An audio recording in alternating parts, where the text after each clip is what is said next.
कोल्हापुरातली बातमी आहे। महापुरासंदर्भातली ही बातमी समोर येते। कोल्हापूर जिल्ह्यातील विविध तालुक्यांमध्ये मुसळधार पाऊस झालाय। तर 94 बंधारे हे पाण्याखाली गेलेत। तर पंचगंगा नदीची पाणी पातळी ही 46 फुटांवर आली आहे। तर बालिंगा पुलाजवळ पाणी आल्यामुळे इथली वाहतूक पूर्णपणे बंद आहे। शिरोळ तालुक्याला सुद्धा पुराचा धोका असून या ठिकाणच्या अनेक नागरिकांनी जनावरांसह स्थलांतर केलंय। तिकडे नृसिंहवाडी मंदिर सुद्धा अक्षरशः पाण्यात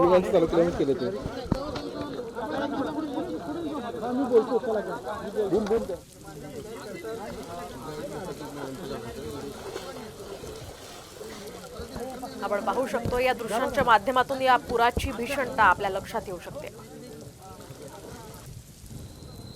दरम्यान मुसळधार पावसामुळे कोल्हापुरात दाणादाड उडाली आहे। शहरातील अनेक रस्ते, हॉटेल्स, ढाबे हे पाण्याखाली गेलेत। तर पुणे बंगळुरू महामार्गाजवळ पाणी साचलंय। कोल्हापुरातील शाहूपुरी कुंभार गल्ली यासह बापट कॅम्प परिसरात सुद्धा पाणीच पाणी झालंय।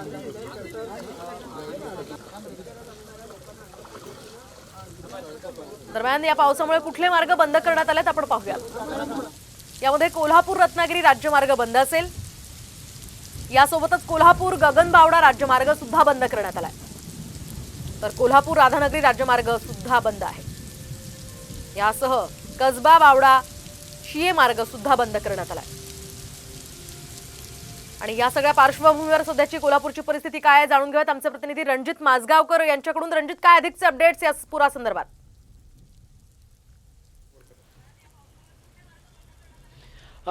कोल्हापूर जिल्ह्यात तर मुसळधार पाऊस पडतोय। या पावसामुळे कोल्हापूर शहराला पुराचा वेढा पडलेला आहे।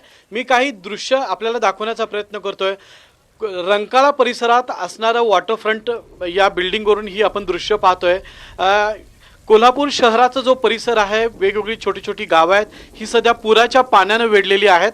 अनेक गावांमध्ये घरांमध्ये पाणी शिरल्याचं आपल्याला पाहायला मिळतं। तर अनेक शेतींमध्ये हे पाणी मोठ्या प्रमाणात घुसल्याचं आपल्याला पाहायला मिळतं। जिथं आपत्कालीन परिस्थिती आहे, ज्या गावांमध्ये भागांमध्ये पाणी गेले तिथं रेस्क्यू ऑपरेशन तर चालूच आहेत। मात्र आपण एका उंच ठिकाणावरून ही दृश्य बघतोय की सर्वत्र हिरवळ आणि त्यामध्ये पुराचं पाणी पसरताना वाढताना आपल्याला पाहायला मिळतंय। त्यामुळे या संपूर्ण परिसरात, हा करवीर तालुक्यातला भाग आहे, या संपूर्ण परिसरात पाणी घुसायला सुरुवात झालेली आहे, पाण्यात वाढ झालेली आहे। कोल्हापूर शहराचा जो भाग आहे, या चारही भागातून हे पाणी येताना आपल्याला दिसतंय। त्यामुळे छोटी छोटी गावं जी आहेत ही या माध्यमातून आपल्याला दिसते की त्यांना पाण्याचा वेढा पडलेला आहे। यामध्ये आता आपण पंचगंगा नदीचं पात्र बघतोय। हे पात्र सध्या सापडत नाही, सर्वत्र पाणी असल्याचं आपल्याला दिसतंय। त्यामध्ये मोठमोठी झाडी जी आहेत त्यांचं टोक आपल्याला फक्त दिसताना आपल्याला पाहायला मिळतंय। त्यामुळे पूर परिस्थिती आता हळूहळू या ठिकाणी गंभीर होत चाललेली आहे।